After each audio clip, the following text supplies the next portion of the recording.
A relação entre governo e legislativo não é fácil no Brasil. Não só governo federal e Congresso Nacional, muitas vezes entre governadores e assembleias legislativas, prefeitos e Câmara de Vereadores. E é interessante porque, com exceção, claro, dos momentos em que o Brasil estava sob ditadura, a ditadura Vargas, a ditadura militar, aí, claro, é uma ditadura. O Congresso esboça reações, às vezes é fechado, parlamentares são perseguidos, presos, deportados, caçados, né, como aconteceu no Brasil. Mas aí é uma relação completamente desigual. É uma ditadura. E o próprio Poder Judiciário vira ali, ainda que muitas vezes tentando resistir, mas vira uma caixa de ressonância de decisões dos ditadores. Agora, nos períodos democráticos, sempre houve na história brasileira, desde o início da República, houve momentos de tensão. Floriano Peixoto, antes até o Deodoro, mas principalmente Floriano Peixoto, o segundo presidente. Deodoro já havia enfrentado crises institucionais. É bom lembrar que o nosso primeiro presidente renunciou, né? E a história já começou com complicações, a história republicana no Brasil. E o Floriano Peixoto agiu com firmeza, uma firmeza que na época era o normal, era o natural, né? E um poder que se sobressaía, que acabava ficando acima dos demais. De certa forma, isso tinha a ver até com as ideias que foram herdadas de um longo período monárquico, em que há uma figura que não é só chefe do executivo, não é só chefe de Estado, né? Mas coloca-se ali e é recebido como um poder acima dos demais. Ao longo da República isso foi se diluindo, embora sempre com muito poder para o presidente. E é claro, esse poder é reforçado no período Vargas, até porque, principalmente nos primeiros 10 anos, foi uma ditadura pesada, que perseguiu, que reprimiu, que oprimiu, que vigiou, que censurou, que prendeu, que matou, que torturou. Embora a história contada, muitas vezes, ela é muito generosa com aquele período, né? Colocando tudo isso ali como um pormenor. E as conquistas trabalhistas como o eixo do período. Mas não é assim. Um governo que reprime, oprime, prende, tortura, persegue, censura, mata, isso não pode ser colocado como um conjunto de pormenores. Esse foi o eixo da ação do Estado naquele período. E ali o Congresso era caixa de ressonância, governadores nomeados, não é? Deixaram de ser presidentes dos estados, como eram chamados na Velha República. Isso dava uma ideia do quanto o Brasil, ainda antes de Getúlio, o Brasil tentava preservar a ideia de federação. Eram os Estados Unidos do Brasil, né? A ideia de federação estava presente e os governadores, como chamamos hoje, eram chamados de presidentes dos estados. E no governo Getúlio, uma forte centralização na União, no poder central, né? Passou a ser chamado de poder central exatamente aí. E tanto que os governadores nomeados eram, claro, obedientes àquele que os nomeou. Isso é óbvio. Mas havia uma resistência ou outra. Isso fica muito mais nítido e possível depois da Constituição, talvez a mais liberal das constituições brasileiras, a do pós-guerra e pós-Getúlio, né? Mas nos anos 50 as tensões são muito fortes. No governo Getúlio, com muitas pressões para que ele renunciasse, não só dos militares, essas pressões, mas também do Congresso. E o governo Juscelino, O Juscelino foi eleito com 30 e poucos por cento. Não havia segundo turno, né? Ele foi eleito com 30 e poucos por cento. Por isso houve um movimento para não aceitar a eleição do Juscelino e não admitir sua posse. Queriam recontagens ou uma nova eleição, porque a diferença foi muito pequena.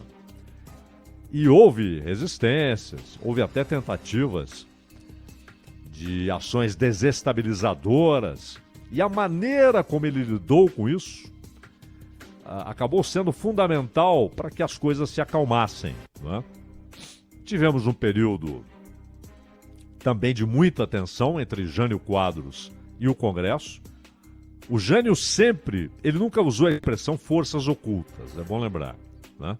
Essa expressão não foi usada pelo Jânio, ela foi usada depois, mas ele falava das pressões terríveis e forças terríveis, e falava principalmente do Congresso Nacional. O Congresso tornou-se um grande problema para o Jânio.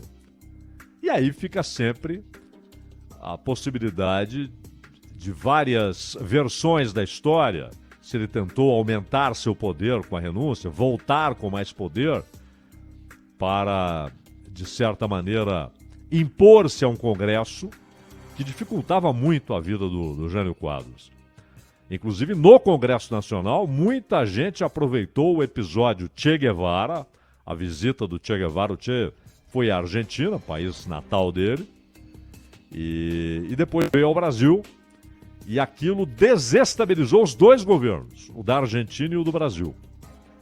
Mas ele veio a convite, né? No caso da Argentina, era inclusive uma reunião da OEA.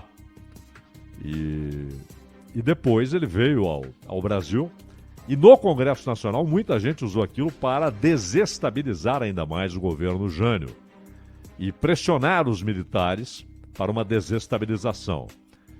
Aquela novela toda, Jango pode voltar, não pode voltar, ele estava em viagem internacional, a invenção de um parlamentarismo de ocasião, há o referendo para que as pessoas digam se o parlamentarismo deveria prosseguir ou o presidencialismo deveria ser mantido. O povo disse presidencialismo, mas também foi um período de muita tensão entre o governo e o parlamento, com pouco poder do governo em razão das circunstâncias, não em razão da base constitucional.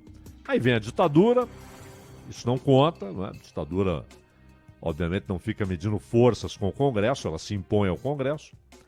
O Sarney ainda tinha vários mecanismos que davam a ele, talvez tenha sido o último presidente com vários mecanismos legais que conferiam ao presidente da República um poder que ele já deixou de ter desde a Constituição, mas que passa a ter efeito prático no governo Collor e daí em diante. Mas o próprio governo Sarney, eu não sei quantos dos ouvintes já eram adultos ou pelo menos adolescentes naquela época e se lembram da distribuição de emissoras de rádio. Isso depois passa para ser controle do Congresso Nacional. Mas o Sarney promoveu ali uma distribuição de emissoras de rádio para parlamentares, né? Concessões que foram feitas aos parlamentares, numa grande negociação interna. O Sarney queria ficar 6 anos, o Figueiredo havia ficado 6 anos, mas foi o presidente militar que ficou mais tempo, não é? E o Geisel havia ficado 5 anos, 7-4, 7-9. O Figueiredo ficou 6 anos, só ele ficou 6 anos. E o Sarney falou, não, eu tenho o direito de ficar 6 anos. E no Congresso, inclusive isso cresce com a formação da Assembleia Nacional Constituinte, qual era a ideia? Não, 4 anos. 4 anos. É a tradição brasileira republicana, 4 anos.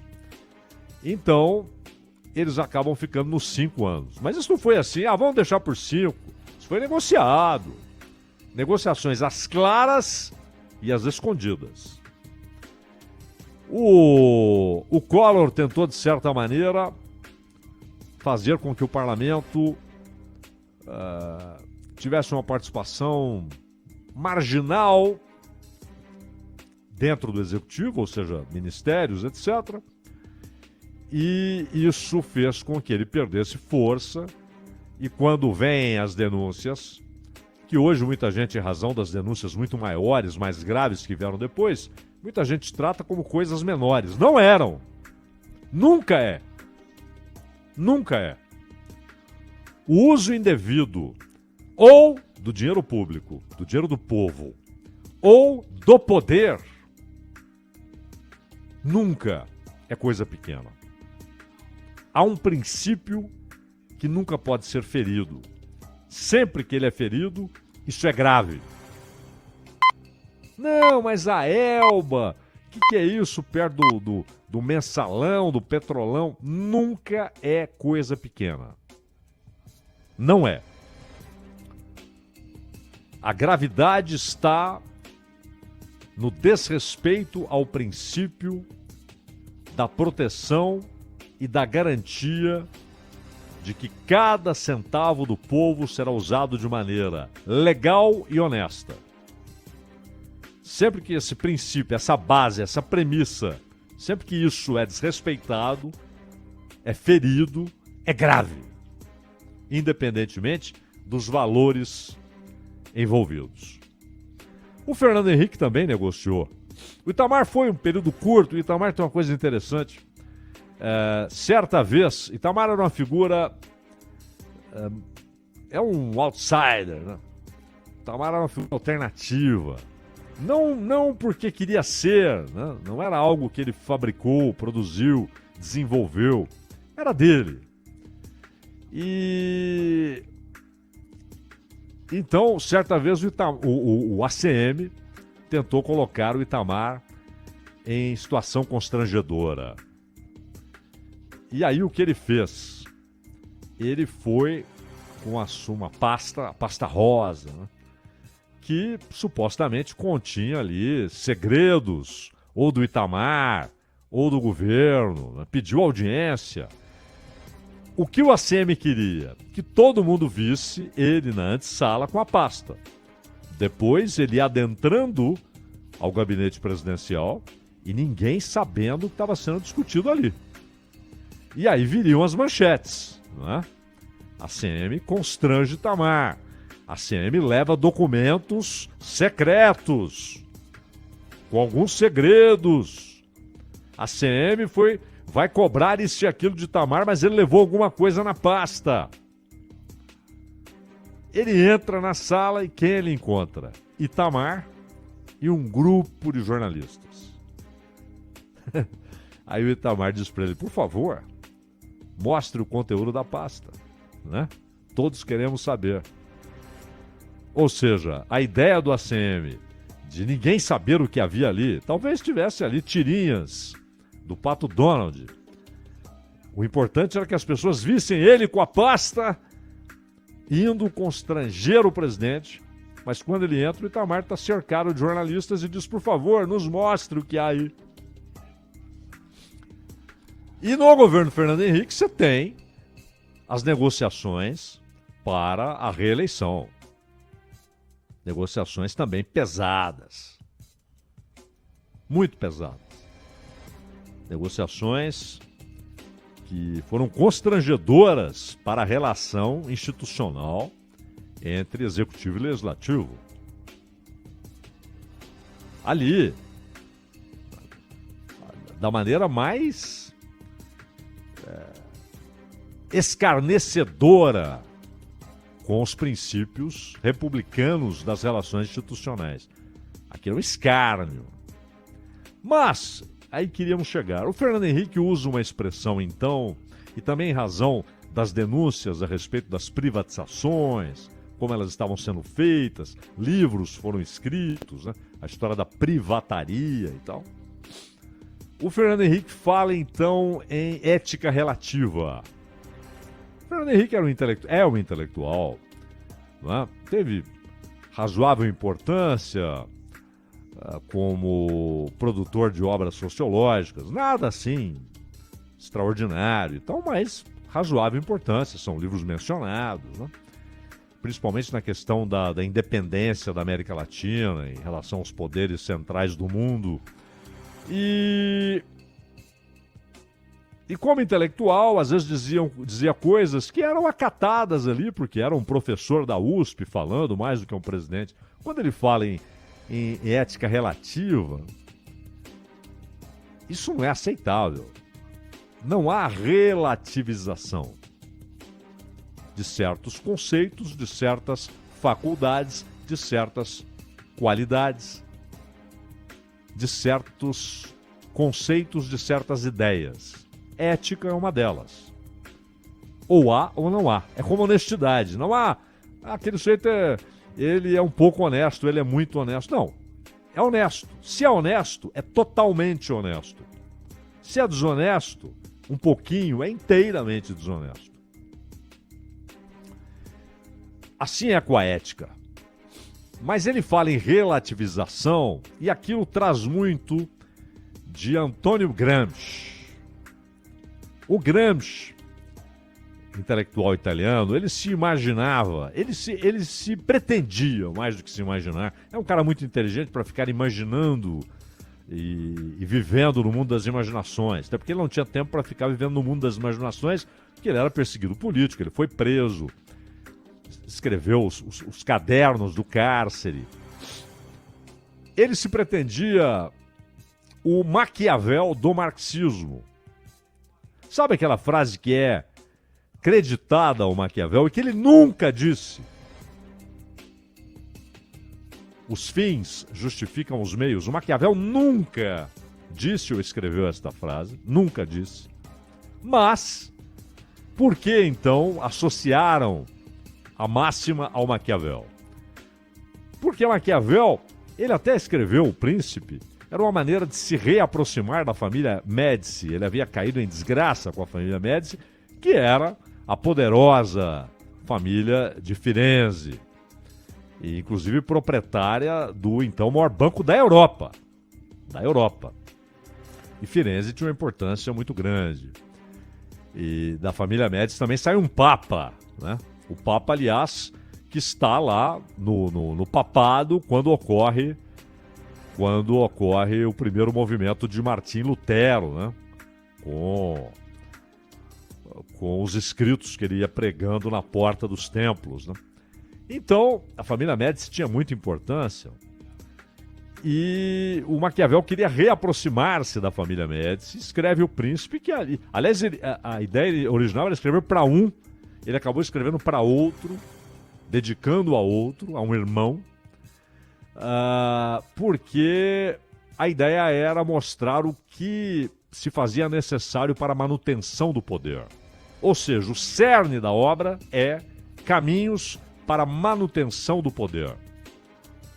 Para livrar o poder de todas as armadilhas, de todos que tentavam tomá-lo, de todos que tentariam derrubar a família Médici do poder em Firenze. E o que faz Gramsci? O príncipe moderno, que está na obra de Gramsci, é o partido. Mas não o Partido Comunista Italiano, que ele havia fundado, ele foi um dos fundadores, mas um partido idealizado. O Gramsci, o Stalin detestava o Gramsci, não foi com a cara, não foi com as ideias, achava que ele revertia as coisas, ele subvertia ideias do marxismo, e é verdade, em certo aspecto, porque Marx tinha a economia, a infraestrutura, as relações de produção como base de tudo que ocorre na sociedade, mas Gramsci imaginava que a superestrutura, os elementos culturais, a subversão dos elementos culturais, e aqui cultura não é no sentido só de arte, mas a família é um elemento cultural, as relações sociais são elementos culturais, e que isso deveria ser subvertido para que a revolução ocorresse, a subversão, na ideia do Gramsci, da sociedade burguesa. Fernando Henrique bebeu um pouco daquilo, um pouquinho só. Mas a ideia de que a ética deve ser relativizada, porque o que importa é que o príncipe moderno, ou seja, o partido, seja beneficiado, Isso incrustou-se em muitos intelectuais que depois, lá na frente, foram fundadores do PT. Isso teve papel importante na relação do governo Lula com o Congresso Nacional. O importante era, voltando ao princípio de Maquiavel, o importante era afastar os perigos à manutenção do poder, afastar os riscos que sempre rondam a manutenção de um poder político e econômico. E o Congresso Nacional está ali. Não é uma ditadura, não dá para você falar fecha, reabre, caça aquele, joga aquele pela janela. Você tem de garantir apoio para o que você quer aprovar.